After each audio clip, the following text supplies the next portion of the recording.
Serial Sandiwara Radio, Babat Tanah Leluhur, Babat Tanah Leluhur, Babat Tanah Leluhur. Sebuah kisah kolosal dari tanah leluhur ratusan tahun yang silam di tanah Pasundan yang diwarnai dengan kekerasan, ambisi, keserakahan, iri dan dengki, serta cita-cita dan cinta anak manusia.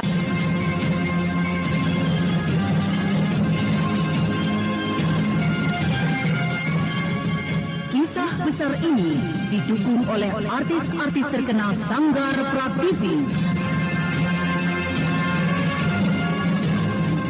Babat Tanah Leluhur. Kali ini dalam episode ke-9 dengan judul Kupu-Kupu Bercadar Putih. Naskah disusun oleh Teaser Sponsen. Ide cerita Cece Suhyar. Teknik dan montase Yadi Enos. Musik oleh Haris Sabar dengan sutradara Thomas Age.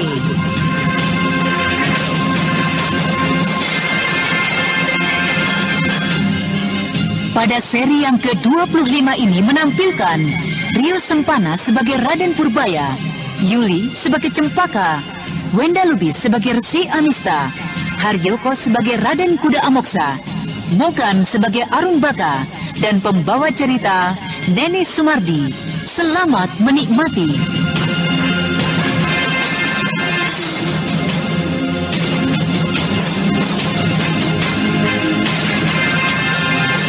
Pada kisah yang lalu diceritakan, Raden Purbaya dan Cempaka dalam tahanan mendapat pertanyaan-pertanyaan yang memang merupakan tanda tanya dalam dirinya sejak beberapa saat yang lalu. Mengapakah kau tanyakan hal itu, tukang tenung jahat? Raden, mungkin saat itu kita kehilangan kesadaran karena tukang tenung ini.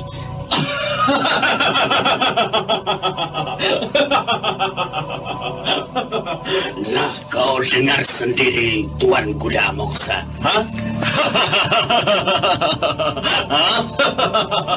Bukanlah bocah ini yang mengalahkan diriku, tapi kekuatan lain. Entah kekuatan apakah itu, Tuan Resi. Itulah yang akan kuselidiki dalam beberapa hari ini. Marilah kita bicara di luar saja. Ini kau makanlah daging kering ini. Satu hal, Kakang. Satu hal yang Kakang harus lidiki. Kekuatan itu hanya menyusup sesaat, atau kau memang bersemayam dalam diri anak itu? Itulah yang akan kuselidiki, Adi Arumbaka. Tapi kukira tidak mungkin kekuatan itu bersemayam dalam tubuh anak itu. Jika demikian, bagaimana aku dapat menundukkannya? Tuan Resi, atau kemungkinan lain adalah adanya kekuatan seorang sakti yang telah menyusupinya, seperti misalnya Mamang Kuraya. Kakek tua itu tidak ada artinya bagiku, Tuan Amoksa. Saat ini mungkin dia sudah tiada. Aku telah membuatnya luka parah dengan pukulan saktiku. Iya. Atau seseorang sakti lainnya. Apakah di tanah Pasundan ini ada seorang tokoh yang seperti itu? Entahlah. Adi Arumbaka. Iya, Kakang. Kau tinggallah beberapa hari di sini bersamaku. Aku memerlukan bantuanmu. Nanti kita akan bersama-sama datang ke Indraprasta. Baik, Kakang. Tuan Amoksa, saya harap Tuan akan dapat memaklumi kehendak dari Kakang Amista.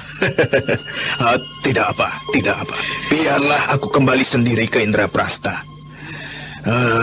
Akan tetapi, jika diizinkan, aku pun ingin melihat bagaimana Tuan Resi menangani bocah itu. Aku dapat menginap 1 atau 2 malam di sini. Aku kira Baginda akan dapat memakluminya. Silahkan jika Tuan Kuda Amoksa tidak menjadi bosan di tempat seperti ini. Marilah. Aku akan menyiapkan sesuatu di luar. Ayo, Tuan Arumbaka. Di sebuah tempat yang cukup tersembunyi, sebuah tempat yang sangat sunyi, di tengah rimbunnya hutan lebat, Resi Amista menyiapkan sesuatu untuk keperluannya, mengungkapkan kekuatan yang tersembunyi yang berada dalam tubuh Raden Purbaya. Bawalah kemari anak itu, Arumbaka. Hanya bocah laki-laki itu. Ingat, tutup kembali rapat-rapat pintu ruang tahanan itu. Walaupun gadis itu telah kubuat tidak berdaya. Baik, Kakang. Untuk apakah Tuan Resi menyiapkan tali kuat di pohon itu? Dan bambu muda yang lentur ini tentunya, bukan? Benar. Iya. Atau... iya. Saya mengerti. Tuan Resi ingin memaksakan pengakuan dari diri anak itu. Atau tepatnya, mengungkap kekuatan dari dalam tubuh anak itu dengan bambu muda itu. Benar. Itulah maksudku, Tuan Amoksa. Iya. Tapi jika memang kekuatan itu ada di dalam tubuh dan kemudian tertangkap, bukankah itu akan sangat berbahaya sekali, Tuan? Tuan Resi akan mendapat kesulitan sebagaimana dahulu. Apakah jika aku telah mengikatnya erat-erat dengan akar rotan basah itu, dia akan mampu melepaskan diri? Aku akan membungkus tubuhnya erat-erat dengan tali kuat itu. Satu lapis rotan basah itu tidak akan dapat diputuskan oleh seekor kerbau sekalipun. Iya. Dan sekarang, aku akan membungkus tubuh bocah itu dengan belasan lapis rotan basah itu. Mau apa kalian membawaku keluar dari kamar tahanan itu? Lepaskanlah jika kau memang berani. Nah, itu mereka sudah tiba. Apa yang sebenarnya kalian kehendaki dari kursi asing jahat? Jika memang ingin bunuh, bunuhlah. Aku tidak gentar menghadapi kematian. Oh, anak singa. Benar-benar kau adalah seekor anak singa. Jika saja tidak ada Resi Amista di tanah Pasundan ini, kau tentu akan tumbuh menjadi seorang pendekar yang tanpa tanding. Tapi sayang sekali, bocah. Aku tidak ingin terjadi hal seperti itu. Hal itu tidak akan pernah terjadi. Mau apa kau? Mau apa kau? Lepaskan aku. Mau apa kau berontak? Bocah tidak ada gunanya. Totokanku tidak akan dapat kau lepaskan dengan begitu saja. Biar ku bantu kau untuk mengikatnya.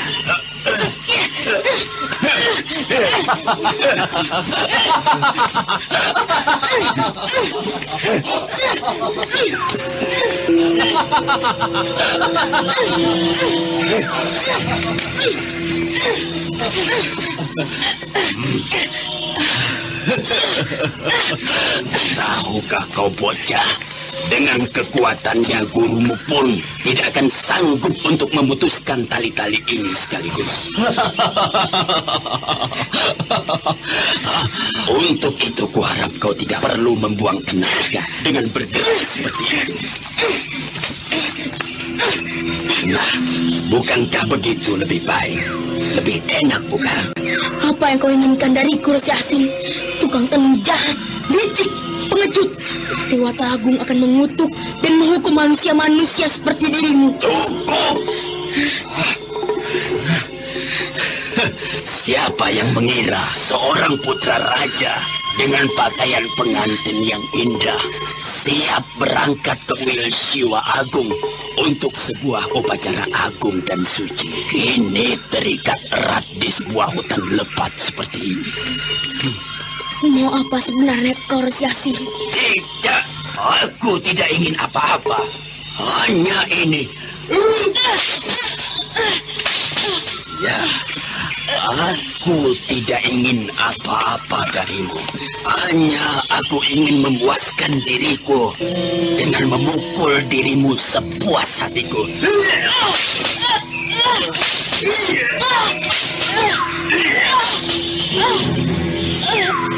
Tidak ada reaksi apapun dari dalam diri bocah itu, Kakang. Agaknya dia adalah tetap seorang bocah yang memiliki kepandaian yang tinggi. Tapi lah, tidak memiliki keluar biasaan seperti saat itu, Kakang, ketika mengalahkan Kakang. Kau benar. Agaknya saat itu ada seseorang ataupun kekuatan yang merasuki dirinya dan kemudian mengusir aku. Sudahlah, untuk hari ini biarlah aku mengalah. Besok aku akan mencoba mencari cara lain. Marilah masuk ke dalam Tuan Amoksa, Harumbaka. Tapi Kakang, bagaimana dengan diri bocah itu? Biarkan saja. Tidak akan ada orang yang akan dapat mengganggunya. Aku telah mengurung dengan kekuatan gaibku. Mari kita masuk. Hutan yang semula terasa sunyi, kini kembali menjadi sunyi setelah Resi Amista bersama dengan Arumbaka dan Kuda Amoksa meninggalkan Raden Purbaya dan kembali ke dalam gua tempat persembunyiannya.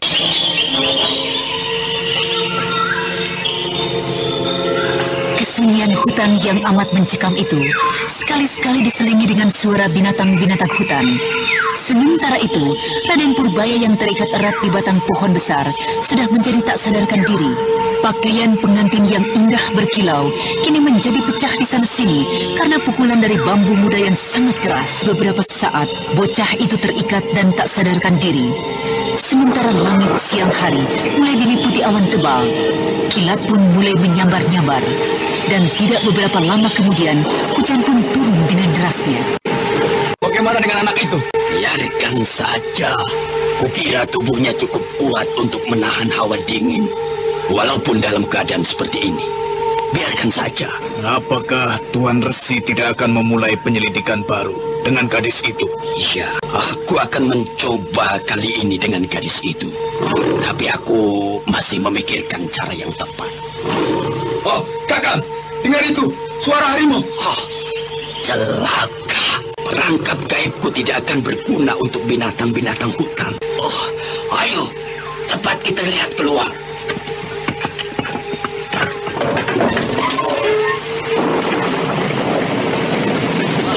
Ayo kita lihat ke sana. Tidak terlalu jelas dari tempat ini. Curahan hujan yang lebat menghalangi pandanganku. Resi Amista bersama-sama dengan Arumbaka dan Raden Kuda Amoksa berlari di tengah hujan menuju pohon besar tempat mereka mengikat Raden Purbaya.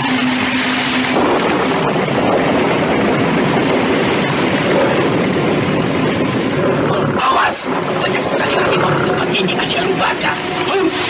Ya, benar Kakang. Lihatlah, belasan ekor harimau mengelilingi anak itu, Kakang. Dan mereka tidak mengganggu anak itu sedikit pun. Biar Kakang, aku akan mengusir harimau itu. Tunggu dulu, Adik Arumbaka. Jangan kau usir. Biarkan. Aku ingin melihat apa yang akan dilakukan harimau-harimau itu. Agaknya benar. Dalam tubuh bocah itu bersemayam kekuatan yang aneh, Tuan Resi. Ya, untuk itulah aku mau berhujan-hujanan di atas pohon seperti ini. Tapi, sampai kapankah Kakang akan menanti di atas pohon ini? Sampai aku puas. Sampai aku mendapatkan sesuatu dari diri anak itu. Iya, benar Tuan Arumbaka. Keadaan ini pun rupanya merangsang rasa penasaranku. Kita tunggu saja. Lihat Kakang, tidak ada apapun. Hanyalah harimau-harimau itu duduk mengelilingi bocahan itu. Baik, kita turun. Kau usirlah harimau-harimau itu, Adik Arumbaka. Baik Kakang.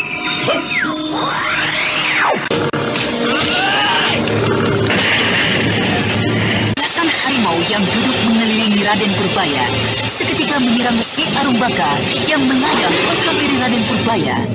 Sesaat pertempuran pun terjadi.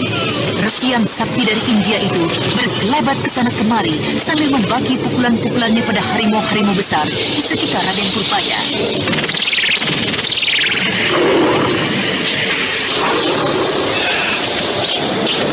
Sebentar saja, harimau-harimau itu berlarian menghilang, lenyap di balik belukar. Bagus, Arumbaka. Bagus sekali pukulan-pukulanmu tadi. Kakang mengejek tentunya. Tidak, Arumbaka. Aku berkata sebenarnya. Kau pasti berlatih cukup keras dalam beberapa waktu terakhir ini. Benar Kakang. Lalu apakah yang akan kita buat dengan bocah ini? Rupanya kau sudah sadar, bocah. Maafkan aku. Terpaksa aku merepotkan diri karena sesuatu hal, bocah. Marilah, Adik Arumbaka. Tuan Kuda Amoksa, kita mulai kembali. Kali ini dari gadis itu. Ayo, aku yakin di antara keduanya mempunyai hubungan khusus. Mereka kelihatan begitu intim, kemana-mana selalu berdua. Aku akan mencoba mengorek cerita tentang bocah itu dari gadis muda itu. Ya, mungkin dari pengalaman-pengalaman bocah itu, kita akan dapat menarik kesimpulan. Kita lupa menutup batu besar itu. Lihatlah, air hujan banyak masuk ke dalam gua itu. Oh, gadis itu sangatlah keras hati, Tuan Resi. Aku telah mengenalnya. Karena itu, janganlah memakai kekerasan. Gunakanlah kelembutan. Atau jika perlu, ancaman keselamatan junjungannya. Iblis, pencuri licik. Ayo, tunjukkan wajah kalian. Bocah itu hilang. Tali-tali itu berhasil diputuskannya. Arumbaka, kau kejarlah ke arah sana. Tuan Amoksa, temanilah saudaraku Arumbaka. Biar aku mencari ke arah sana sendiri. Oh, setan belang, iblis curang. Siapakah yang telah menolong bocah-bocah kawananku? Agaknya dia telah menyelamatkan gadis itu ketika aku berada di luar gua. Dan setan itu telah kembali sebelum aku memasuki gua kembali. Dan dia berhasil membebaskan bocah laki-laki itu bersamaan dengan saat ku tinggalkan bocah itu. Oh setan! Setan! Iblis! Belum lagi terungkap kekuatan aneh yang berada dalam tubuh bocah itu. Seseorang telah mencuri bocah itu. Setan! Oh, setan! Setan! Siapakah orang yang telah menyelamatkan kedua tawananku?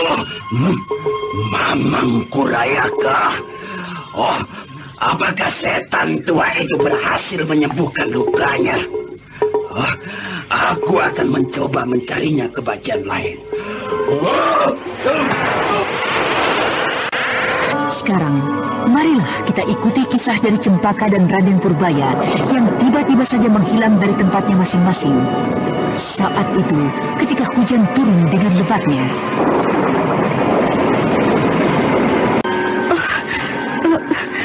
Kemanakah Raden Purbaya dibawa oleh Resi Asing itu? Apakah yang akan dilakukan oleh mereka terhadap Raden Purbaya? Aneh, sepertinya ada yang dikehendaki dari Raden Purbaya dan diriku. Banyak pertanyaan-pertanyaan aneh yang tidak ku mengerti ditanyakannya. Mereka datang lagi.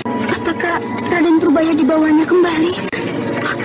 Atau aku yang akan dibawanya pergi sebagaimana Raden Purbaya?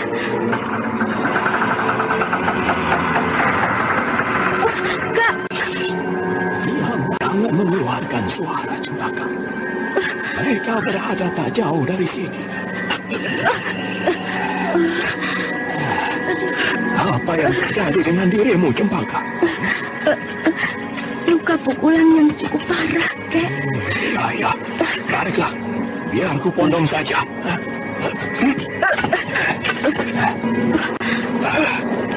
Kita akan meninggalkan gua ini, Kek. Raden Purbaya. Sabarlah, sabar. Aku tidak dapat membawa kalian berdua sekaligus. Biarlah satu persatu kutolong kalian.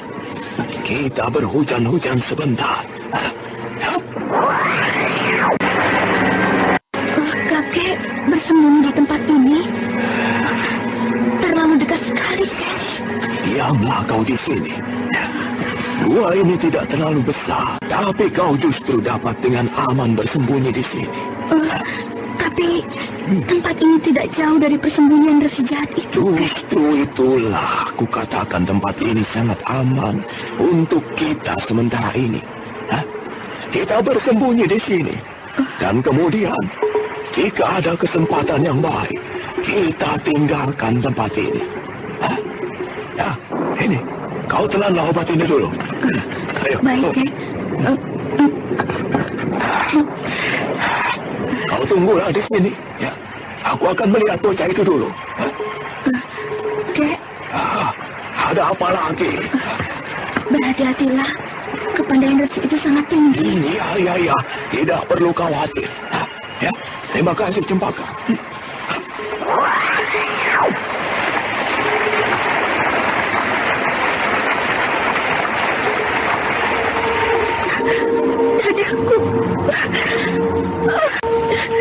Dadaku terasa panas sekali. Obat apakah yang diberikan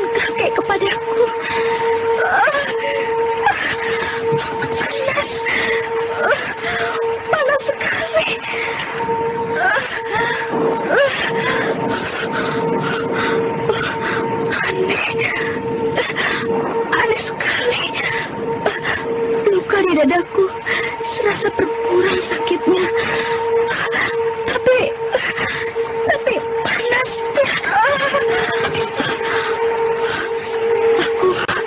Aku akan mencoba bersemedi, mengendalikan hawa panas dalam dadaku ini.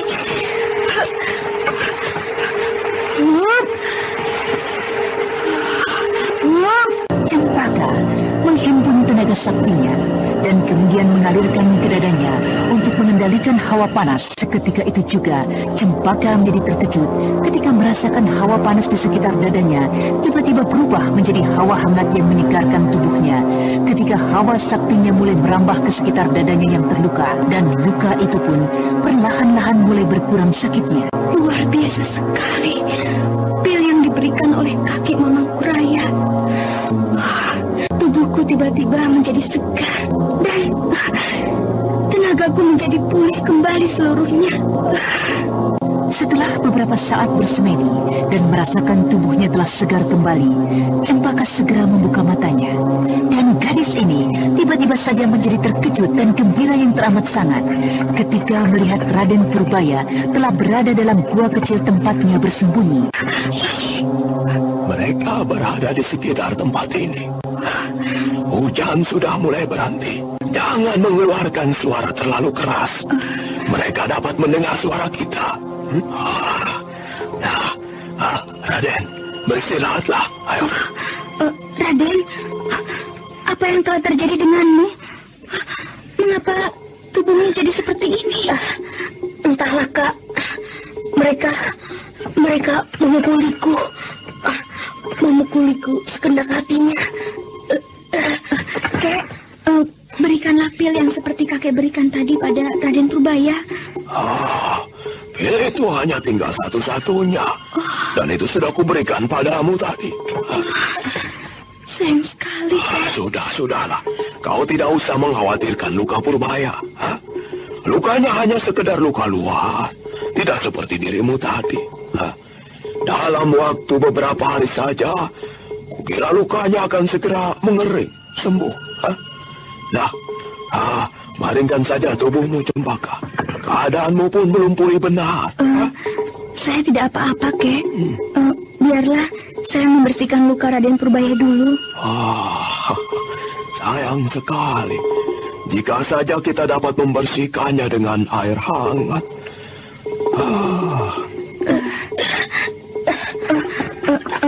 Apakah perih sekali, Raden? Bagaimana dengan lukamu, Kak Cempaka? Kelihatannya kau sudah tidak terganggu lagi dengan luka di dadamu itu. Benar, Raden. Walaupun tidak dalam keadaan seperti biasa, tapi luka ini kelihatannya sudah tidak mengganggu lagi. Syukurlah jika demikian. Aku merasa berdosa sekali memukulmu dengan kekuatan penuh. Terima kasih, Dewata. Terima kasih atas semua pertolonganmu itu. Sudahlah, Raden. Maaf, Raden. Sebaiknya Raden buka baju agar saya dapat membersihkan luka-luka lainnya yang tersembunyi. Dengan telaten dan penuh perhatian, Cempaka merawat luka-luka Raden Purbaya. Kemudian diambilnya setengah tempurung kecil air. Dibersihkannya luka-luka junjungannya yang mulai mengering.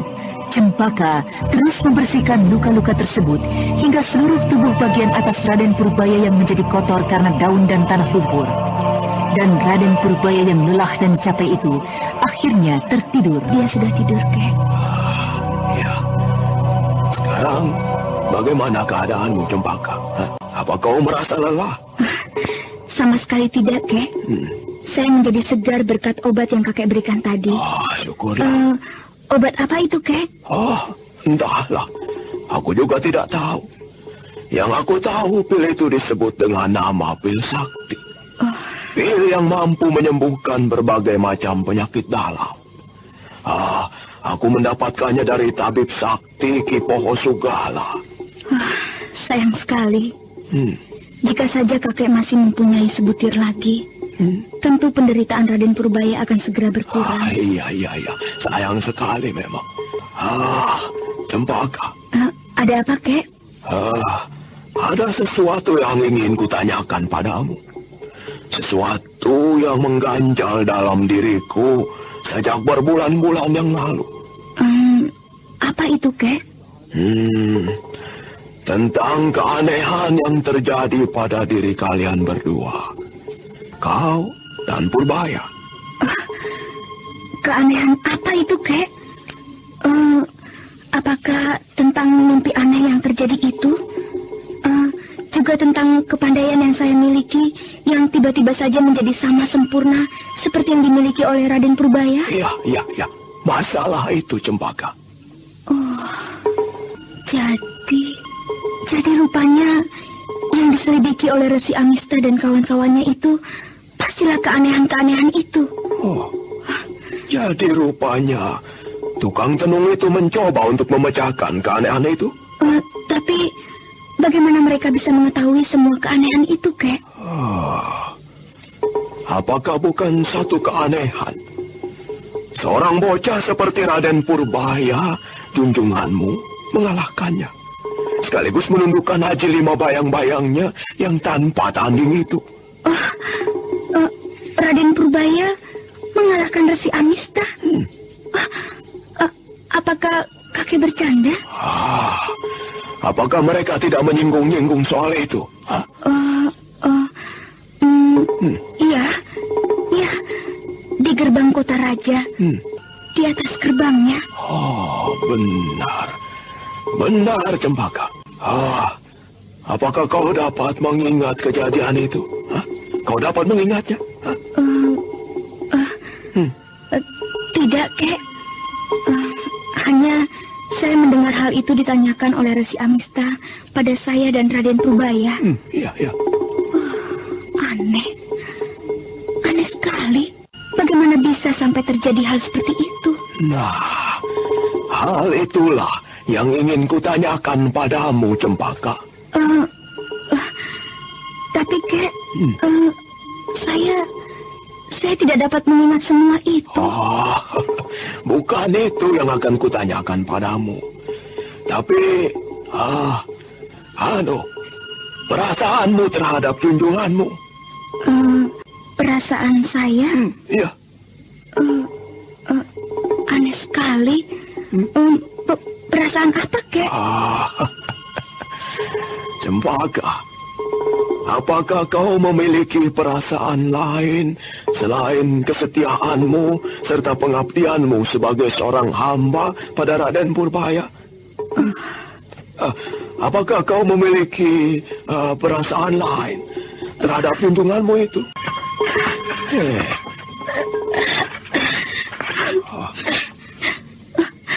Raden, ada apakah? Tidak, Kak Cempaka. Apakah kau lapar, Raden?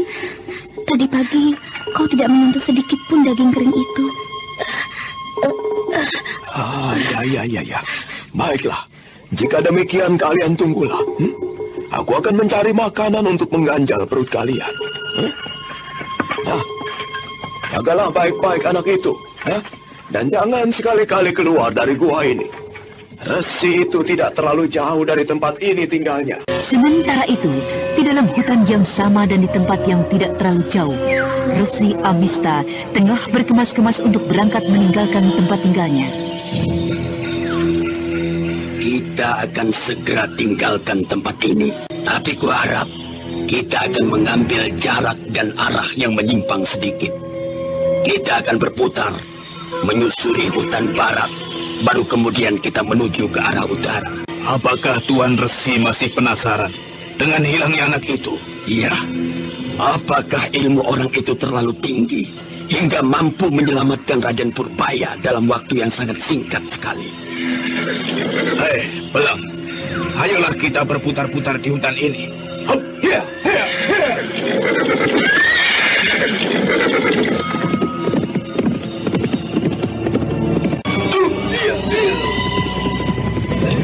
Tunggu. Berhenti sebentar di tempat ini. belang.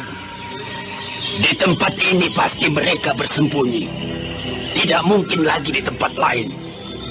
Iya, aku pernah menemukan sebuah gua lain yang lebih kecil di tempat ini. Oh, turunlah kau Arumbaga. Itu, kau sibaklah semak-semak itu. Dan lihatlah di dalam sana. Baik, Kakang.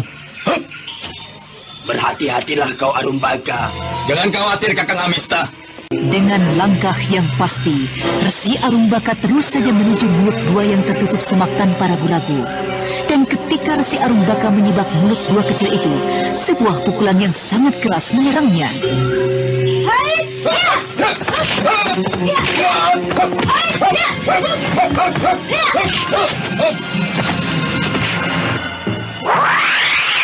Mundur kau Arumbaga. Baik, Kakang. Bagaimana kau bisa lepas dari ruang tahananku itu, bocah? Hah? Apa sulitnya? Ketika kalian tidak berada di gua itu, aku buka pintu itu.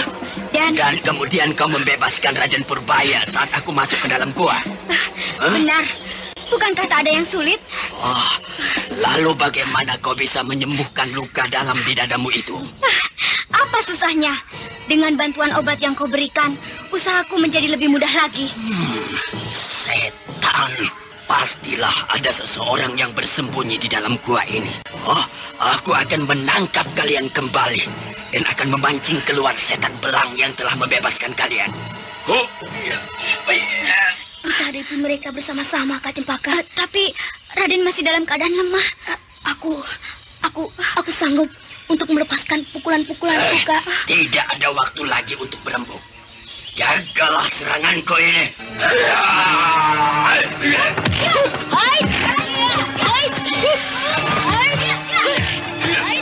Dalam tempat yang sangat sempit, Resi Amista mempunyai peluang lebih besar daripada Raden Purbaya dan Cempaka yang tak bisa mengepung si asing itu. Hingga beberapa saat saja, kedua anak yang belum kembali sepenuhnya kekuatannya terdesak hebat hingga beberapa saat kemudian.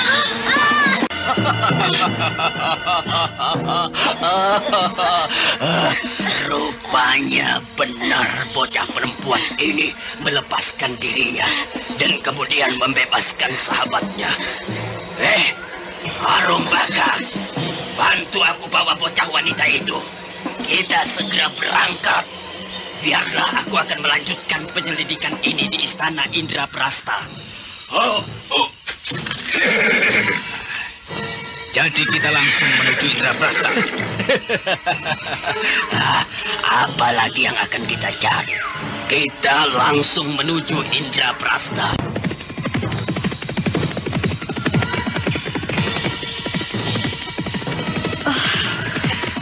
Mudah-mudahan kakek telah kembali dan tahu apa yang telah terjadi dengan diri kami.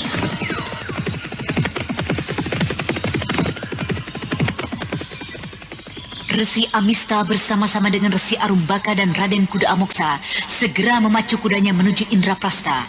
Sementara itu, dari balik rimbunnya belantara, sesosok bayang-bayang mengikuti rombongan kecil itu pada jarak yang tetap. Aku tidak mungkin menghadangnya. Resi Amista belum dapat kutundukkan. Belum lagi ada saudaranya Arumbaga dan Kuda Moksa. Satu-satunya jalan ialah melihat dan mencari kemungkinan lain seperti yang kudapatkan tadi untuk membebaskan kedua cucuku dari gua persembunyian resi asing itu.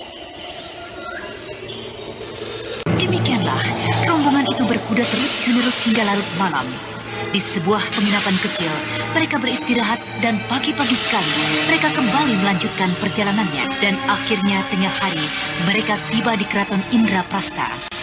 Setelah beristirahat beberapa saat, Resi Amista diminta untuk menghadap Sri Baginda Ranghyang Prabu Sora. Selamat datang di Indraprasta, Tuan Amista. Terima kasih atas kedatangan Tuan memenuhi panggilan kami. Beribu terima kasih hamba ucapkan pada Tuanku Prabu Sora yang agung dan bijaksana, yang menjadi sembahan seluruh rakyat Indraprasta. Sudahkah kau mengerti maksud tujuanku memanggilmu kemari? Ya, Tuan Kuda Amoksa telah menjelaskan sedikit tentang kepercayaan yang Tuan limpahkan pada hamba untuk membantu Indraprasta ini. Benar, Amista.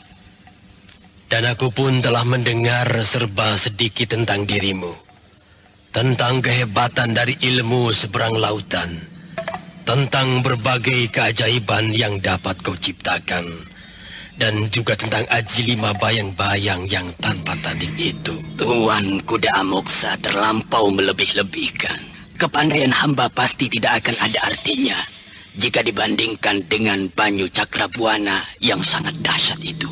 Kita akan berbicara tentang pekerjaan.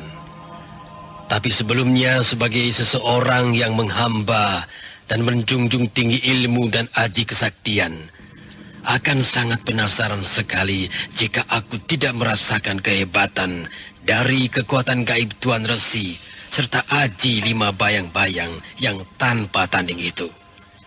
Marilah ikuti aku, Tuan Resi. Beberapa saat, Resi Amista telah berhadapan dengan Ranghyang Prabu Sora di belakang ruang pamujan di sebuah taman kecil. Janganlah ragu, Tuan Resi. Tunjukkanlah kehebatan Tuan. Puaskanlah diriku dengan simpanan-simpanan ilmu dari Tuan Resi.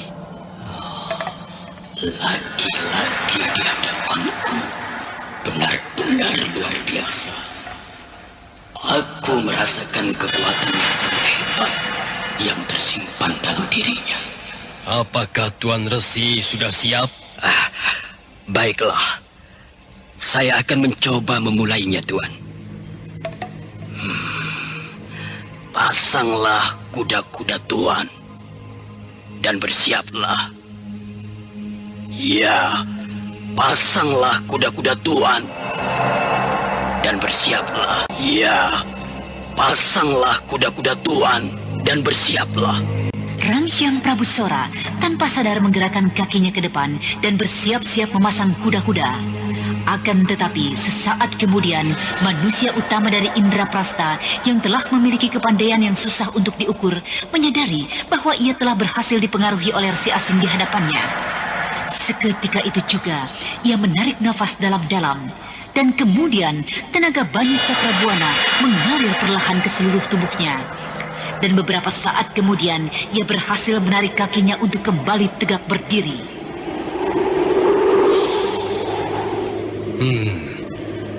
Kukira aku tidak perlu menyiapkan kuda-kuda untuk menghadapi dirimu, Tuan Resi.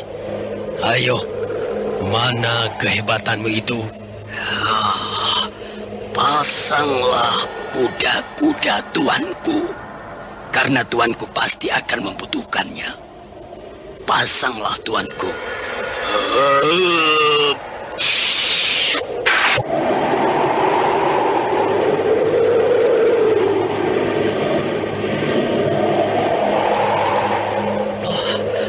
Berhati-hatilah, Tuan. Tuan akan terlempar oleh kekuatan angin taufan ini. Berhati-hatilah, tuanku.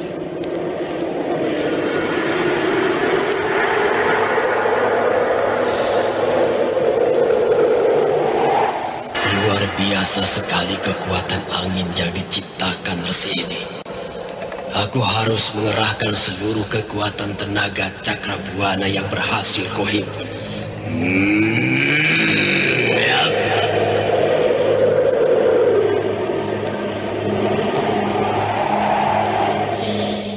Dengan sekuat tenaga, Ranghyang Prabu Sora bertahan untuk dapat tegak berdiri tanpa satu bentuk kuda-kuda pun. Kekuatan dari tenaga sakti Banyu Cakrabuana seakan-akan memacu tegak dirinya di antara desakan angin ciptaan dari Resi Amista.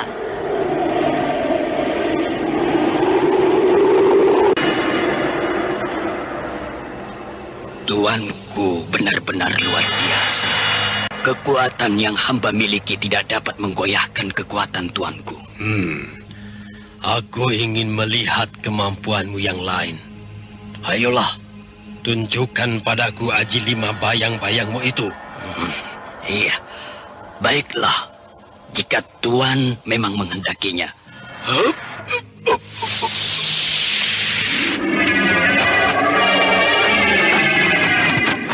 Di hadapan Ranghyang Prabu Sora, tiba-tiba saja muncul 4 bentuk lain dari Resi Amista. Dan sesaat kemudian, 5 resi Amista telah berjajar di hadapan Raja Besar Indraprasta. Inilah yang dimaksud dengan aji 5 bayang-bayang, tuanku. Ayo bersiaplah. Aku akan menguji kehebatan ilmumu itu lebih jauh lagi.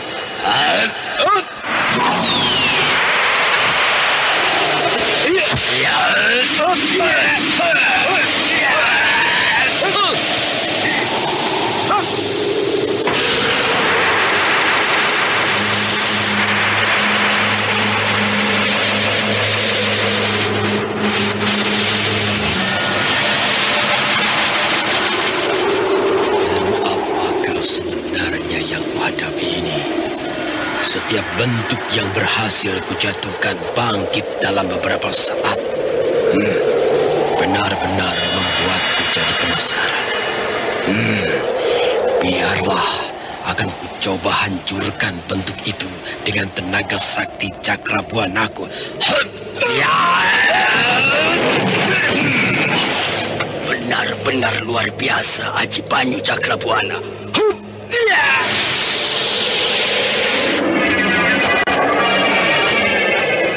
Benar luar biasa Aji Banyu Cakrabuana.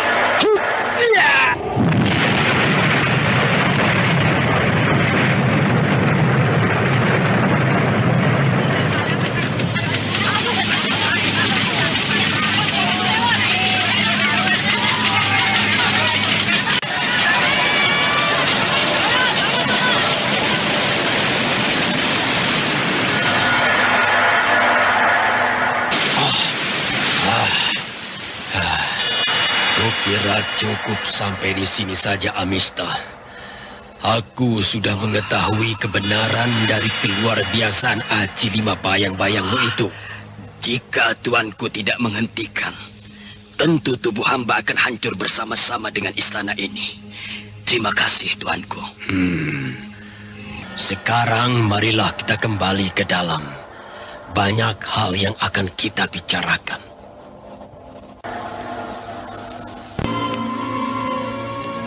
Jadi demikianlah, Tuan Resi.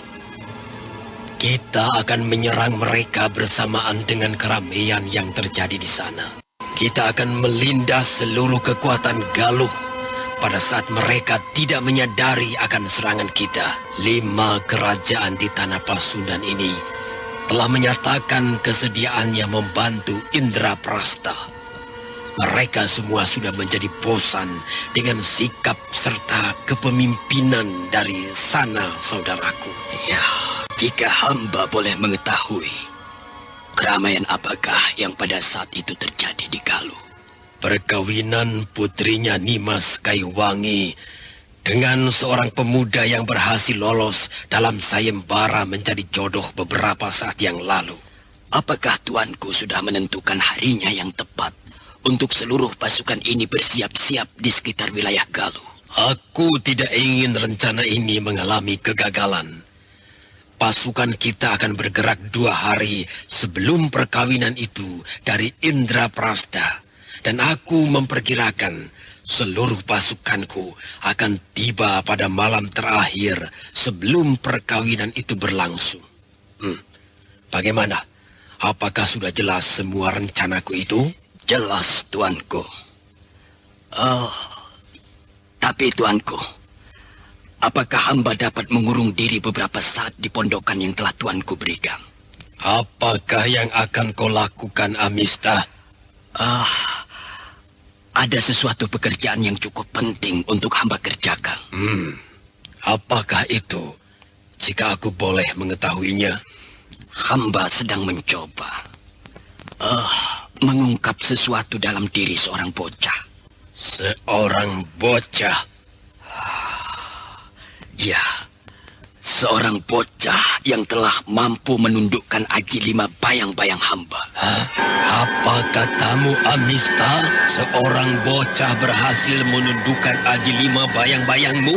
Benar, tuanku. Tapi kejadian itu sendiri berada di luar pengetahuan bocah itu. Kejadian itu seakan-akan dikendalikan oleh satu kekuatan luar biasa sekali.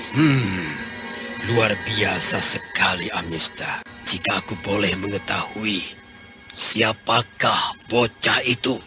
Putra dari Prabu Ajikonda. Dia bernama Raden Purbaya. Aneh. Bagaimana bisa terjadi hal seperti itu? Itulah yang akan hamba selidiki, tuanku. Lakukanlah penyelidikanmu itu, Amista. Satu saat aku juga ingin melihat anak itu di pondokmu. Dengan segala senang hati, tuanku. Setelah mendapat izin dari Prabu Sora, Resi Amista segera kembali ke pondoknya. Sebuah tempat yang cukup besar yang dilengkapi dengan sebuah taman yang kecil dan beberapa orang pelayan. Kita berada di Indraprasta kembali, Kak Cempaka. Mudah-mudahan Putri Seruni yang baik tidak akan marah pada kita. Karena kita dahulu meninggalkan istana ini dengan bantuan kakek Mamangkuraya tanpa sepengetahuannya. Putri Seruni adalah seorang putri manja. Akan tetapi, dia bukanlah seorang putri yang jahat. Iya. Jika kita berhasil bertemu dengannya, mungkin kita akan mendapatkan bantuan darinya. Aku mendengar langkah seseorang menuju kemari, Kak Cempaka. Apakah Resi Amista telah kembali? Entahlah, kita tunggu saja. Bagaimana, bocah?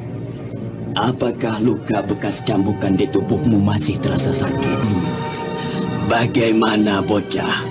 Apakah luka bekas cambukan di tubuhmu masih terasa sakit? Kenapa kau diam saja, bocah? Kau marah kepadaku karena perbuatanku yang mencambukimu. Baiklah, kalian memang keras kepala. Kalian memang calon-calon kesatria di tanah Pasundan ini. Karena itu, tidak ada artinya siksaan untuk kalian. Tapi sekarang, aku ingin melihat kekerasan kepala kalian. Jika aku menyiksa kalian, salah satu di antara kalian, sementara kau, atau mungkin kau menyaksikannya. Apakah kau ingin mengulang aib yang menimpa dirimu seperti di mulut gerbang kota Raja Karangsedana? Kau? Resi Amista sesaat terkejut ketika mendengar kata-kata Cempaka yang sedemikian mantap dan penuh keyakinan. Resi Amista yang khawatir akan menghadapi kembali kekuatan lain di dalam tubuh Cempaka segera saja melancarkan serangan mendadak. Apa yang kau bilang tadi, Nona Manis? Kau tidak perlu takut menghadapi kekuatan yang bersemayam dalam tubuhku. Bukankah kau sudah membuatku tidak berdaya? Kau pasti dapat menjelaskan semua tentang rahasia kekuatan kalian. Tentang rahasia ilmu yang kalian miliki, yang dipergunakan bocah ini untuk menundukkan Aji 5 bayang-bayangku. Hayo katakan, kekuatan apa yang kalian miliki? Apakah kalian memiliki senjata pusaka? Ataukah sebuah benda khusus yang menjadi pegangan kalian? Baiklah Resi Amista. Aku akan mengatakan semua itu. Tapi tidak saat ini. Kakak Cempaka. Biarlah Raden. Saya akan menceritakan semuanya. Bagus. Kau telah mengambil satu sikap yang tepat, Nona. Kau akan melihat kekuatan itu. Kelak jika bulan menjadi purnama penuh, kekuatan itu akan timbul dan keluar dari dalam diri kami. Apakah kau tidak mempermainkan aku, Nona? Katakanlah, berupa apakah kekuatan yang berada dalam dirimu itu? Aku tidak akan dapat mengatakan. Kau dapat menyaksikan saja nanti. Tunggulah saja saat itu.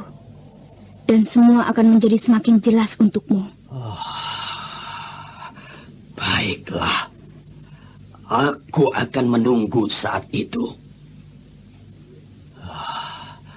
Bulan akan menjadi penuh sekitar 5 hari lagi. Dan aku masih mempunyai cukup waktu untuk mengurusi dirimu sebelum perang besar itu pecah. Perang? Perang besar apakah itu? Tugasmu saat ini hanyalah beristirahat dalam kamar ini, menunggu purnama tiba. Kau tidak perlu mengetahui apapun yang akan terjadi di tanah Pasundan ini. Sebentar lagi akan ada yang datang membawakan kalian makanan. Beristirahatlah.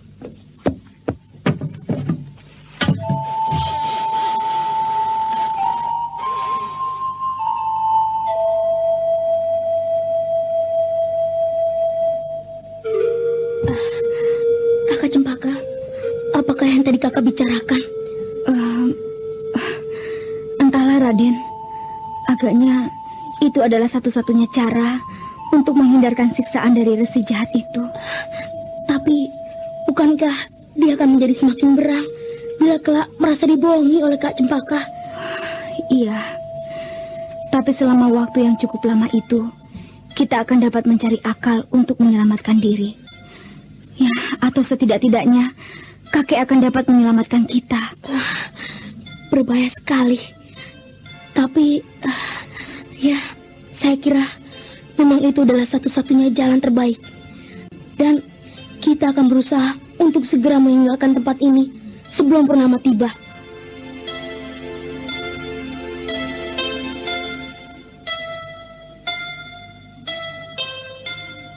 Sementara itu, marilah kita kembali ke Pondok Dewi Jambi di pinggir Sungai Cipunagara.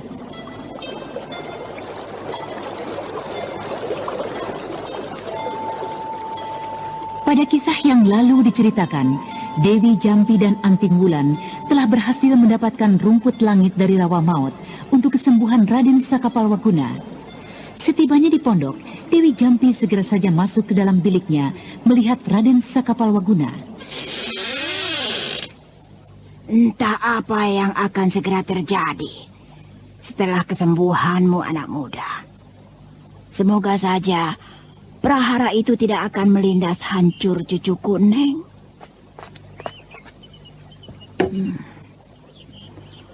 Urat-urat serta pembuluh darah di sekitar punggung dan kepalanya nampaknya sudah siap untuk menerima ramuan.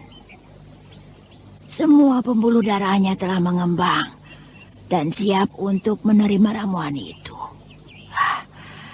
Aku sudah dapat melepaskan jarum-jarumku dari seluruh tubuh anak ini. Kemudian dengan hati-hati, Dewi Jambi mencabut satu persatu belasan jarum yang menancap di berbagai bagian punggung, leher, serta kepala Raden Sakapalwaguna. Dan kemudian dengan cukup keras, Dewi Jambi menepuk-nepuk seluruh bagian punggung dan leher anak muda yang menelungkup di hadapannya. Dewi Jambi terus saja menepuk dan mencubit hingga bagian atas dari tubuh anak muda itu menjadi semakin memerah.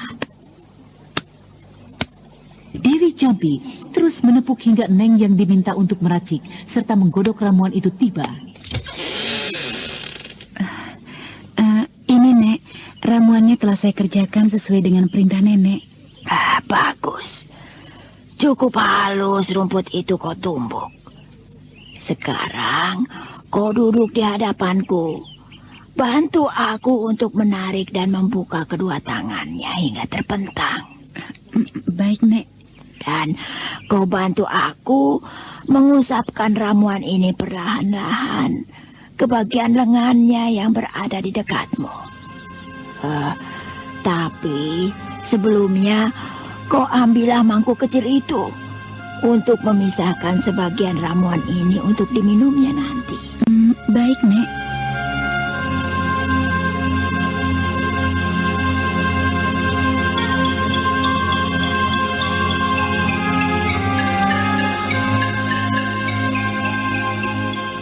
Demikianlah, Neng duduk di hadapan Dewi Jambi, membantu merawat Raden Sakapalwaguna yang kini telah menjadi belahan jiwanya.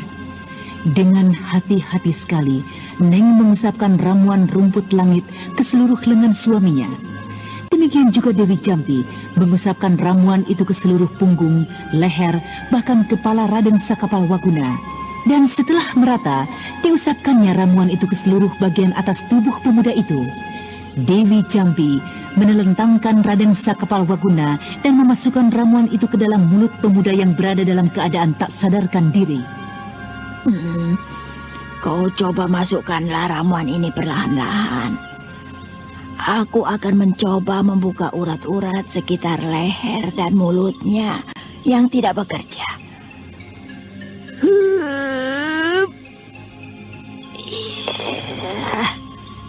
Iya. Nah, kau masukkanlah ramuan itu, Neng. Ya. Bagaimana? Iya, Nek. Kelihatannya ramuan ini masuk ke dalam mulutnya, Nek. Ya, terus masukkan. Hingga habis satu mangkuk kecil itu.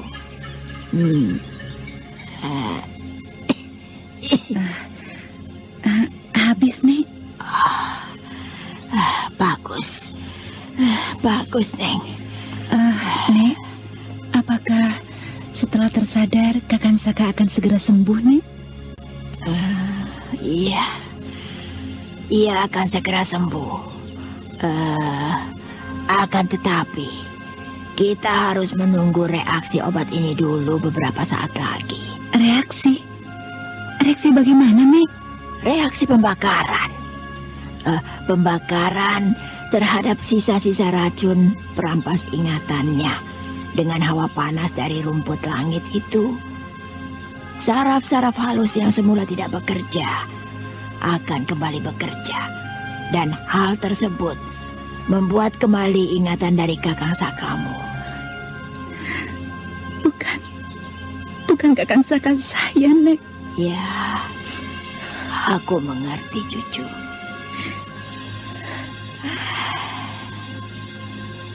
Marilah kita keluar mencari udara segar. Kita dapat menunggu reaksinya beberapa saat di luar bilik ini. Baiklah, Nek.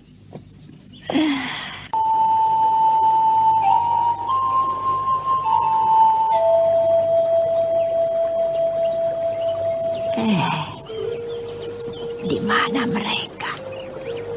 Mengapa tidak ada satu orang pun di luar pondok? Nek, bagaimana keadaan Adi Saka? Kau Seta, di mana yang lainnya? Adikmu, Ki Pangrango, dan Anting Wulan di mana? Saya diminta untuk menunggu di sini. Lalu mereka? Sejak nenek memasuki pondok itu, adik Wulan kelihatan sangat resah, menyendiri, dan beberapa saat kemudian kami tidak melihat lagi dia. Kami menjadi cemas dan ingin mencari. Akhirnya diputuskan kakek Pangrango mencari bersama dengan adik Dampu Awuk. Dan aku menunggu pondok ini. Bagaimana keadaan Adi Saka, Nek? Apakah nenek berhasil mengembalikan ingatannya? Kita akan lihat setelah beberapa saat. Aku baru saja memberikan ramuan itu. Kita tunggu ramuan itu bekerja. Apakah cukup lama waktunya? Kukira tidak terlalu lama. Sekitar... itu dia. Ayo, Neng. Mendengar teriakan keras dari Raden Sakapalwaguna, Dewi Jampi segera bergegas memasuki biliknya, diikuti oleh Neng dan juga Raden Setakling.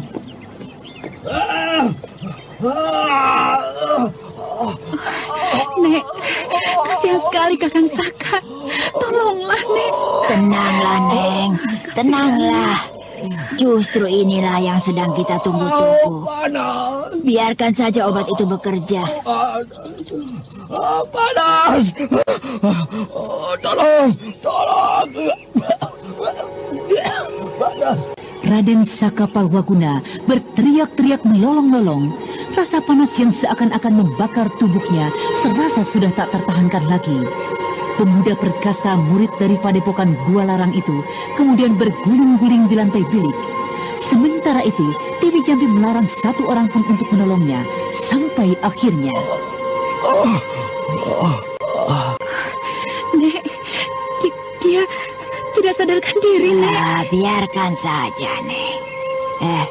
Seta, bantu aku untuk memindahkan tubuh adikmu ini ke atas tikarnya. Biarkan saya mengangkatnya, Nek. Ya, letakkan saja di situ. Ya, bagus. Nek, lihat, tubuhnya mengeluarkan keringat banyak sekali, Nek.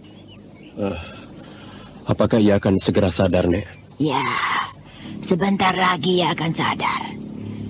Dan mudah-mudahan Dewata memberikan jalan untuk kesembuhannya. Neng, Coba kau carikan lagi kain kering untuk mengusap keringatnya. Baik, Nek. Nek, lihatlah itu. Kedua kelopak mata Adisaka bergerak-gerak. Oh, dia telah sadar, Nek. Ya, dia telah sadar. Iya. Tenanglah, Seta. Sebaiknya kau jangan mengejutkannya. Kita tunggu saja. Adisaka. Adisaka. Kau Kakang Seta. Iya. Sudahlah, kau berbaring saja, Adisaka. Kau masih lemas sekali. Berbaring dan beristirahatlah, ya. Bagaimana aku bisa berada di sini? Aku telah ditinggalkan Intan Pandini.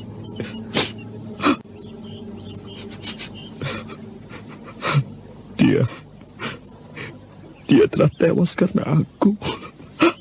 Intan Pandini tewas karena memang Yang Maha Agung menghendakinya. Iya, aku mengerti, Nek. Aku sadar dengan semua itu. Sudah berapa lama aku berbaring tak sadarkan diri? Aku baru saja tiba di pondok ini. Nenek Jampi mengetahui semua itu. Cukup lama. Cukup lama kau tak sadarkan diri, cucu. Di mana anak itu? Seta, cepat kau cari anak itu. Siapakah yang nenek maksudkan? Baiklah, aku saja yang akan mencarinya. Kau tunggulah di sini. Ya.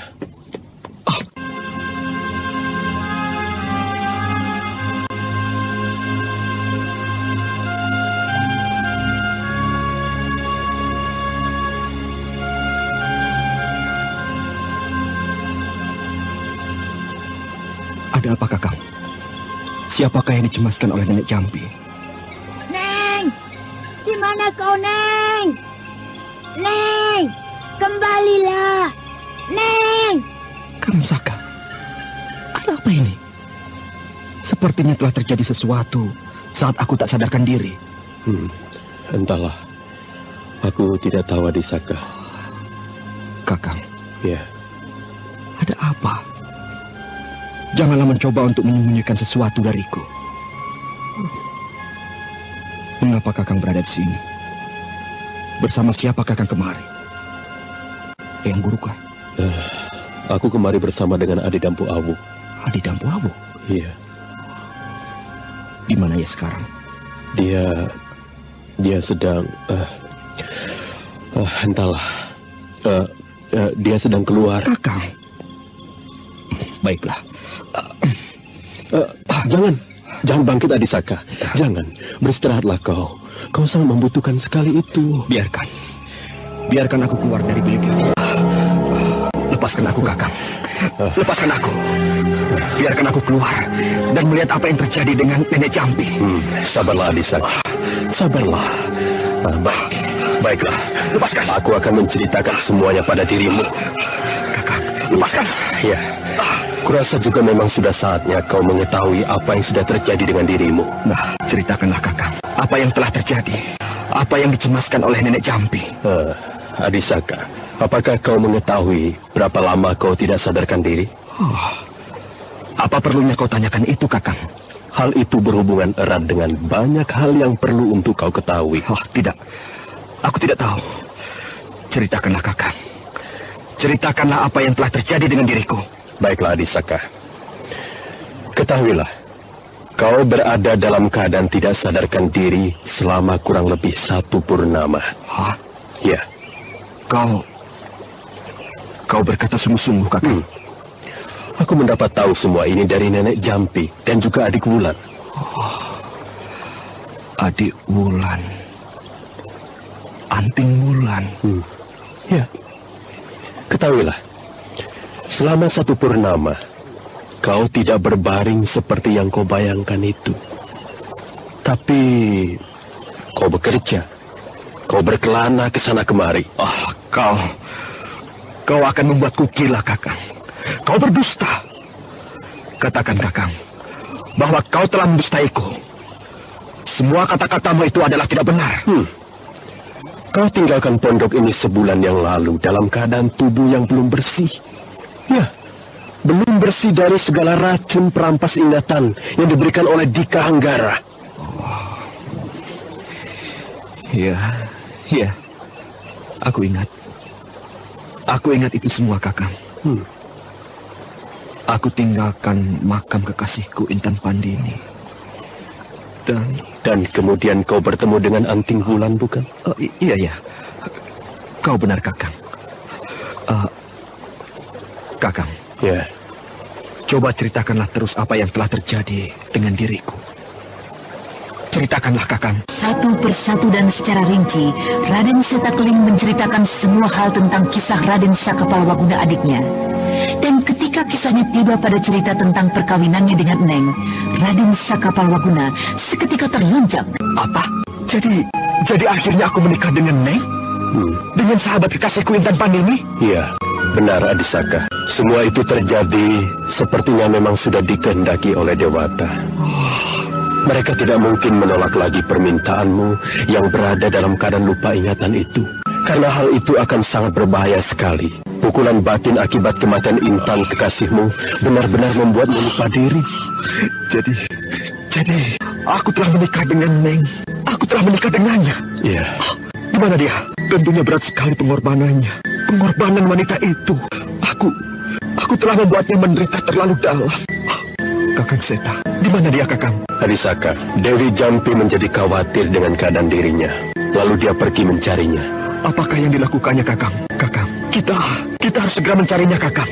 Ayolah, Kakang. Aku tidak ingin gadis itu menderita karena diriku. Marilah kita mencarinya. Ya, baiklah. Baiklah, Adisaka. Mari, kupapa kau. Tidak perlu, Kakang. Aku sanggup untuk berjalan. Walaupun tenagaku belum kembali seluruhnya. Baik.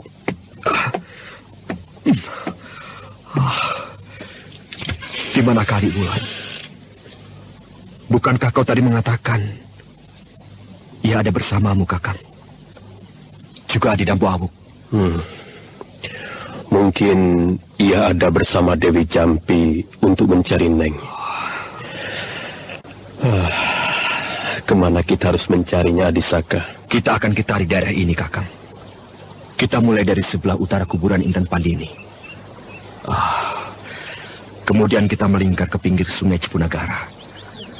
Setelah kita susuri sungai itu hingga beberapa jauh ke hulu, baru kita kembali ke pondok ini. Ayolah, Kakang. Raden Sakapalwaguna kemudian melesat ke arah kuburan Intan Pandini. Raden Setakling yang melihat keadaan adiknya kemudian mendampingi di sampingnya, menjaga agar jangan sampai adiknya yang baru saja sembuh dari lupa ingatan mendapat celaka. Kakang Seta, lihat itu di sana. Dewi Jampi sedang sibuk menolong wanita itu. Apa yang telah terjadi dengan Nenek? Kau, Saka. Setakling, coba kau bantu salurkan hawa murnimu ke tubuh Neng. Dia telah meneguk racun yang ganas. Baik, Nek.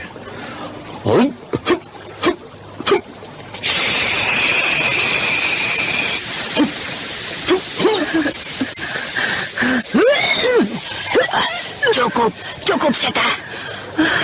Tidak ada gunanya lagi. Ya. Saya titip ikan, Nek. Tolong jaga ikan anak saya. Iya. Aku yang akan menjaganya, Neng. Masih ada aku, ayahnya. Siapakah kau? Aku Sakapalwaguna, suamimu. Kau sudah sembuh, Kakang Saka? Iya. Nek, apakah tidak dapat Nenek tolong lagi? Bawalah segera ke pondok, Nek. Tidak ada artinya, Kakang. Tidak ada gunanya. Maafkan aku, Kakang Saka. Aku menghancurkan hidupmu. Tidak ada yang perlu disesali, Neng. Kau adalah istriku. Jadi kau tidak menyesali semua ini, Kakang. Kau tidak menyesal menikah denganku di luar kesadaranmu, Kakang. Tidak. Aku tidak menyesal. Tapi bukankah Kakang hanya mencintai Intan Pandini? Kakang menikahi Intan Pandini, bukan diriku. Aku sudah menyadari semuanya, Neng. Intan memang kekasihku. Tapi kau adalah istriku. Kakang, kau memang seorang pendekar yang sangat berbudi. Tidak menyesal aku mati saat ini, Kakang. Aku akan menemui Intan Pandini dan meminta maaf darinya. Neng. Intan. Sudahlah, Nek. Biarkan saya bawa tubuh Neng ke pondok. Dia harus segera mendapatkan perawatan. Kau bawalah dia kembali ke pondok. Aku akan mengabarkan berita ini kepada ayahnya. Kasihan sekali anak kecilnya. Ika, alangkah malangnya nasibmu.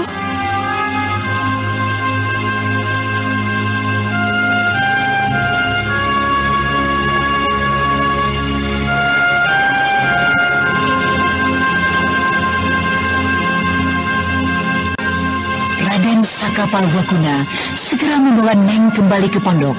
Setibanya di pondok, mereka belum juga melihat Dampu Awuk, Anting Wulan maupun si tabib cebol Pangrangu.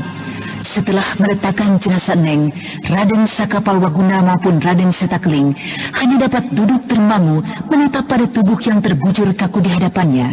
Sampai akhirnya... Apa yang telah terjadi, Kakang? Apa yang telah terjadi dengan Neng Kakang Saka? Dia telah tiada. Tapi bagaimana ini bisa terjadi, Kakang? Apa saja yang telah terjadi? Kami pun berdua masih belum jelas sebab-musababnya. Dewi Jampi yang mengetahui kejadiannya saat ini. Dia telah memberitahukan ayah dari Neng. Iya, menurut Dewi Jampi, dia telah meneguk racun yang ganas. Kau sudah sadar kembali, Kakang Saka? Maafkan semua kesalahan yang telah kuperbuat ketika aku berada dalam keadaan lupa ingatan Adi Dampu Awuk. Lihat itu.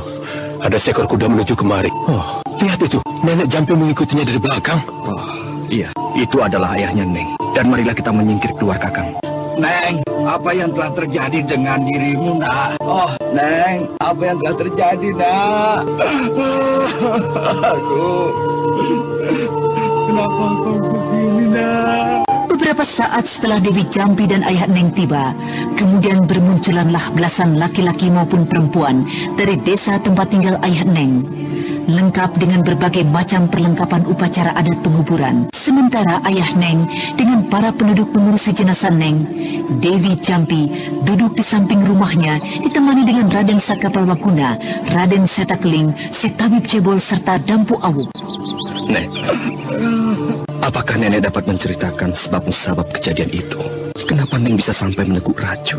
Kenapa tiba-tiba saja nenek menjadi curiga dan berlari meninggalkan saya? Biarlah, besok akan kujelaskan. Sekarang kau bantulah ayahnya Neng. Baiklah, saya ke dalam, Nek. Bagaimana dengan Anting Wulan? Apakah kalian berhasil menemuinya? Tidak, saya tidak berhasil menemuinya, Nek. Hanya apa? Katakanlah, Dampu Awuk. Apakah kakek Pangrangu akan menceritakannya, Nek? Ya, kau saja. Ceritakanlah semuanya. Hai, cepat ceritakan. Kami tidak berhasil menemukan adik Wulan. Tapi kami menemukan mayat beberapa orang yang berserakan di beberapa tempat. Mayat berserakan? Iya. Mayat siapakah? Apakah kau tidak mengenal mereka? Dari ciri-ciri wajah dan penampilannya, kelihatannya mereka adalah kelompok orang-orang kasar dari dunia hitam. Kelompok dunia hitam. Mungkin mereka adalah perampok-perampok yang akhir-akhir ini kerap kudengar mengganggu di sekitar tempat ini. Dari seorang korban, kami mendapat tahu bahwa mereka dibunuh oleh seorang wanita yang mengaku bernama Kupu-Kupu Bercadar Putih. Kupu-kupu bercadar putih. Sudahlah, untuk apa memikirkan hal yang tidak ada hubungannya dengan masalah kita? Biarkan saja 100 orang jahat terbunuh. Bukankah justru kita harus mengacungkan jempol buat kupu-kupu bercadar putih itu? Tapi menurut kakek Bang Rangu, kupu-kupu bercadar putih adalah anting Wulan. Hah? Oh iya. Lalu apa keberatan kalian dengan hal itu? Apakah baru kali ini ia membunuh seorang penjahat? Iya, Nek. Tapi mayatnya itu, kurbannya itu... Kurbannya? Apa ada sesuatu dengan kurbannya? Apa yang terjadi dengan kurbannya itu? Tubuhnya banyak yang hancur tidak berbentuk lagi, Nek. Beberapa wajah mereka hancur disayat-sayat. Dan beberapa di antaranya putus anggota tubuhnya, lengan, serta kakinya. Tidak mungkin anting Wulan akan menjadi seperti itu. Tidak mungkin. Dia adalah seorang anak yang baik. Iya. Tidak mungkin adikku Wulan akan berbuat seperti itu.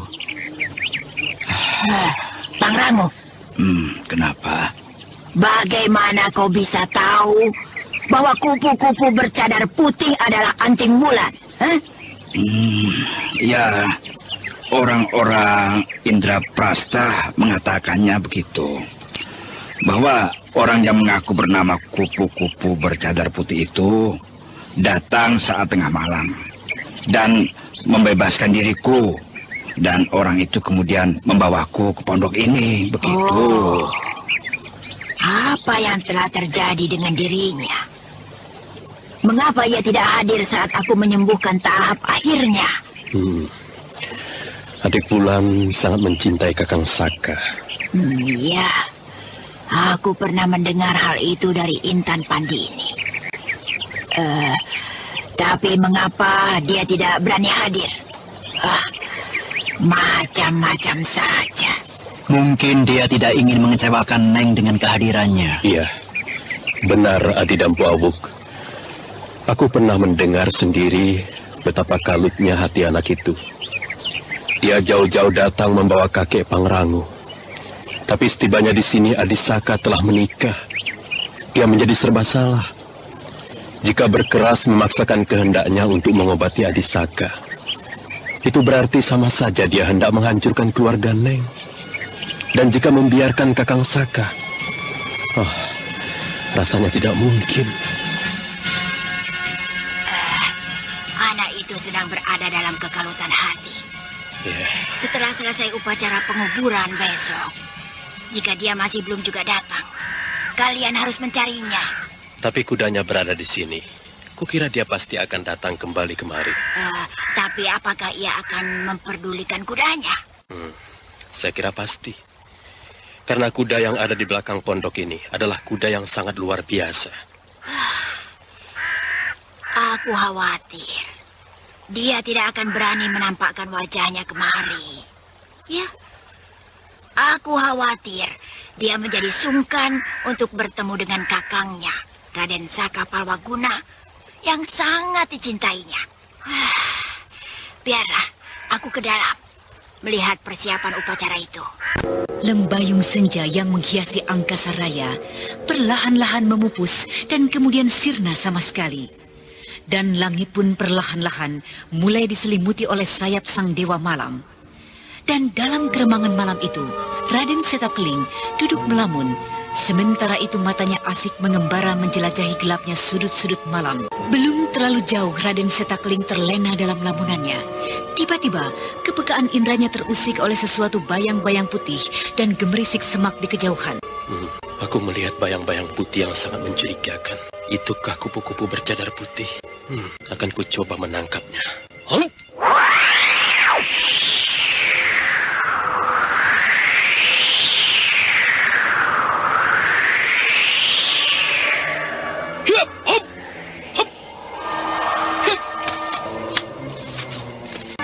Jagat Dewa Batara, siapakah kupu-kupu bercadar putih, Kidang Mangprung, serta tenaga sakti dari kincir metu tingkatan ke-9 yang telah dikuasai tidak berhasil mencandaknya. Adik Wulankah dia? Jika memang adik Wulan, sampai sejauh manakah kepandaian yang telah dimilikinya? Luar biasa sekali. Mengapakah ia hanya menatap dari kejauhan saja? Mengapa adik Wulan tidak datang saja ke pondok itu? Sudahlah, percuma aku mencarinya jika dia memang adikku Wulan. Empat arah pembeda gerak pun tidak akan dapat melacak jejaknya, karena ia pasti akan menduga aku mempergunakan ilmu itu dan kemudian pergi jauh meninggalkan pondok ini.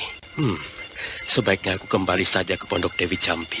Keesokan harinya, jenazah Neng pun dikebumikan. Dewi Jampi menyaksikan semua itu dari kejauhan sambil menggendong Ika yang belum genap 1,5 tahun hingga upacara penguburan itu selesai. Aku telah menyampaikan keinginanmu untuk merawat Ika, tapi ayah Neng tidak memberikan.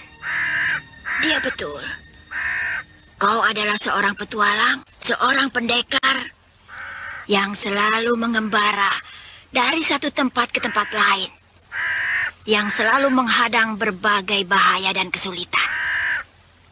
Tidak mungkin bagimu untuk dapat merawat Ika dan menjaga Ika. Datanglah kemari jika memang kau rindu dan ingin bertemu dengan Ika. Iya, saya mengerti, Nek. Ayah Neng betul. Satu saat jika memang saya sudah menjadi bosan dengan pengembaraan saya akan kembali kemari untuk mencari Ika. Ya. Walaupun saya tidak mengenal dengan baik, dia adalah tetap anak saya.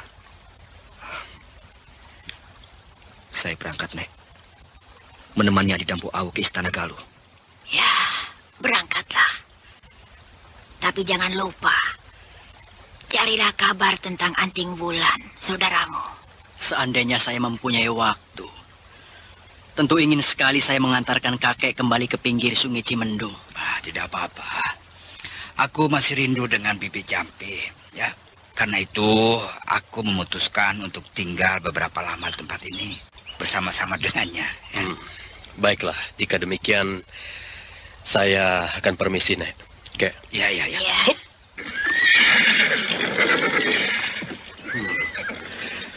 Tolong jaga kuda yang berada di belakang pondok. Kuda milik adik Wulan adalah seekor kuda dari jenis yang tidak ada duanya di muka bumi ini. Iya. Aku akan membantu melihatnya. Baiklah jika demikian.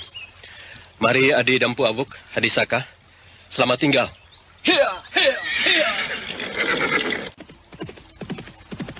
Selamat tinggal, Nek. Sementara itu, Mamang Kuraya yang mengikuti Raden Purbaya dan Cempaka menjadi semakin cemas. 2 hari sudah berlalu, tapi belum juga ia menemukan kesempatan untuk menyelamatkan cucunya. Kapankah si Hasim itu meninggalkan istana?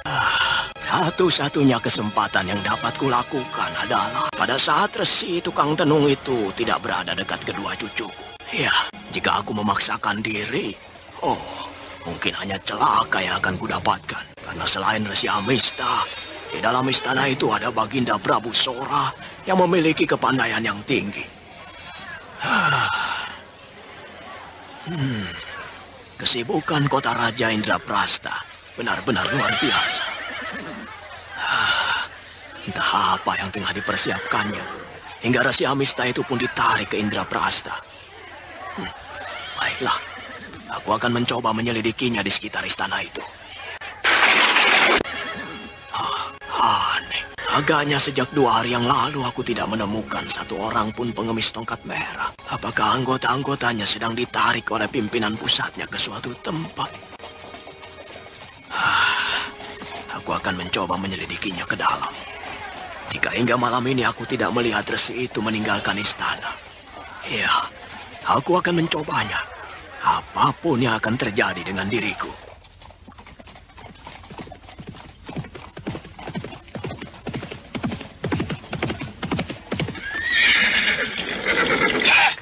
Berhenti dulu kau orang tua. Oh, siapakah yang kau maksud, Tuan Pengawal? Aku? Siapa lagi jika bukan engkau? Oh, bukankah kau lihat tidak ada lagi seorang pun di sekitar sini? Oh, iya ya. Maaf jika begitu. Ada apa Tuan Pengawal menghentikan saya yang sedang asyik menikmati udara segar? Menikmati udara segar di tempat seperti ini? Iya. Kau mencurigakan sekali, Kisanak. Penampilanmu hampir tidak ada bedanya dengan seorang pengemis miskin. Karena itu aku mencurigaimu. Aku mencurigaimu, orang tua. Mencurigai aku? Apakah aku mirip dengan seorang pencuri? Aku adalah seorang baik-baik, Tuan Pengawal. Jangan keterlaluan menuduhku. Aku mencurigai kau adalah salah satu dari kelompok tongkat merah. Tongkat merah? Oh, apa pula yang Tuan Pengawal maksudkan itu? Setelah kami menggebuk kelompok manusia usil, kota raja menjadi bersih dengan kelompok tongkat merah. Tapi walaupun demikian, kami tetap harus waspada. Karena bukan tidak mungkin untuk suatu pekerjaan mereka menanggalkan pakaiannya. Hei, pengawal, tangkap orang tua ini. Baik, tuanku. Hei, kakek tua. Ayo, kau ikutlah aku. Aku tidak bersalah. Kenapa kalian hendak membawa aku? Lepaskan. Setan, orang tua liar. Ya. Kalian benar-benar iblis kejam. Iblis kejam. Mamang Kuraya yang memang ingin menghindarkan persoalan berpura-pura bodoh dan menerima pukulan-pukulan pengawal itu dengan berpura-pura sakit. Hal mana membuat pimpinan pengawal peronda Indraprasta itu menjadi berpikir kembali untuk membawa laki-laki tua yang lemah dan tidak tahu apa-apa. Aduh, apakah kalian ingin membunuhku? Oh, benar-benar kejam. Dan tidak berperi kemanusiaan kalian. Bagaimana, Kakang? Apakah akan kita bawa orang ini? Sudahlah, tinggalkan saja orang tua itu. Ayo, kita lanjutkan perondaan kita. Maafkan kami orang tua. Kami telah salah menduga. Maaf apa? Dadaku ini sudah kalian pukul demikian keras. Cuma minta maaf. Awas kalian. Dewata akan mengutuk setiap manusia jahat seperti kalian. Aku tidak boleh mencari keributan dengan siapapun. Jika sampai terjadi keributan, dan itu terdengar oleh Resi Amista, maka aku akan menjadi semakin sulit untuk dapat membebaskan kedua cucuku. Ya. Tidak ada jalan lain lagi. Agaknya aku harus bertindak. Ya, setidak-tidaknya mencoba masuk dan menyelidiki perihal kedua cucuku di dalam istana itu. Tapi aku harus menunggu hari menjadi gelap agar pekerjaanku tidak gagal sama sekali. Ketika hari menjadi gelap, suasana istana Indraprasta kelihatan sangat lengang. Akan tetapi, walaupun demikian, hampir di setiap sudut istana terlihat penjaga yang siap mengamati bagian-bagian istana Indraprasta. Mereka tegak berdiri dan waspada mengamati daerah-daerah yang menjadi tanggung jawabnya. Iya, satu-satunya jalan yang terbaik yang dapat kulakukan adalah menanyakan perihal cucuku itu pada salah seorang pengawal dalam. Karena anak itu memang masih berada di dalam istana. Ya, baiklah. Penjaga yang berada di sudut sana yang akan kujadikan korban.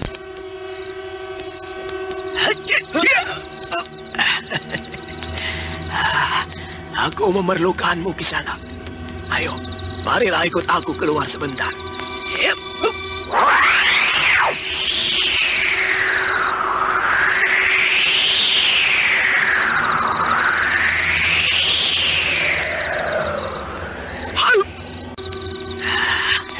Kukira tempat ini cukup baik untuk kita bicara Kisanak. Siapakah kau? Dan di manakah kita ini sekarang berada? Aku adalah seorang pengelana tua Kisanak. Dan saat ini kita berada jauh dari istana Indraprasta. Lalu, apakah keperluanmu membawa aku kemari? Kisanak, apakah kau dapat menunjukkan padaku di mana disembunyikannya seorang bocah laki-laki dan seorang gadis muda? Jadi, kedua anak itu? Iya. Apakah kau tahu tentang kedua anak itu? Di mana mereka disembunyikan? Tapi...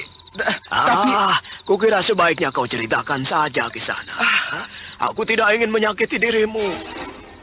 Sudah hampir bosan dan muak aku menyiksa orang. Melepas jari-jari tangannya, melubangi bagian-bagian tubuhnya dengan bambu yang kubuat runcing-runcing. Nah, katakanlah. Tapi bagaimana jika sampai mereka mencariku dan tidak menemui aku di tempat tugasku?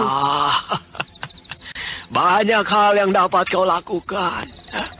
Kau dapat tinggal di kota raja jika kau belum mempunyai keluarga. Atau jika kau sudah berkeluarga, kau bisa saja kembali dan mengatakan kau mengejar sesuatu yang mencurigakan.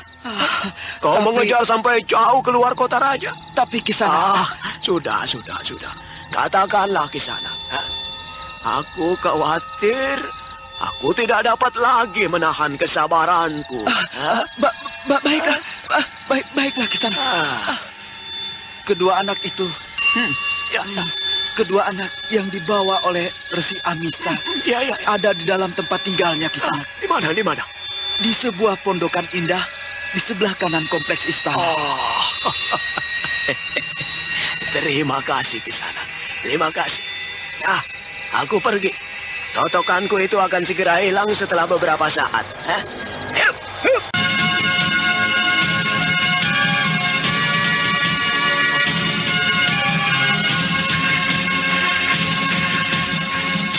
Mamang Kuraya kemudian melesat meninggalkan pengawal Indraprasta dan meninggalkan pengawal Indraprasta yang tergeletak tidak berdaya di pinggir hutan yang tak jauh dari kota Raja Indraprasta. Nah, para pendengar sekalian, apakah Mamang Kuraya akan berhasil membebaskan kedua cucunya? Untuk mengetahui jawabannya, ikutilah kisah Babat Tanah Leluhur ini dalam episode ke-10, Geger Bumi Galuh. Sampai jumpa.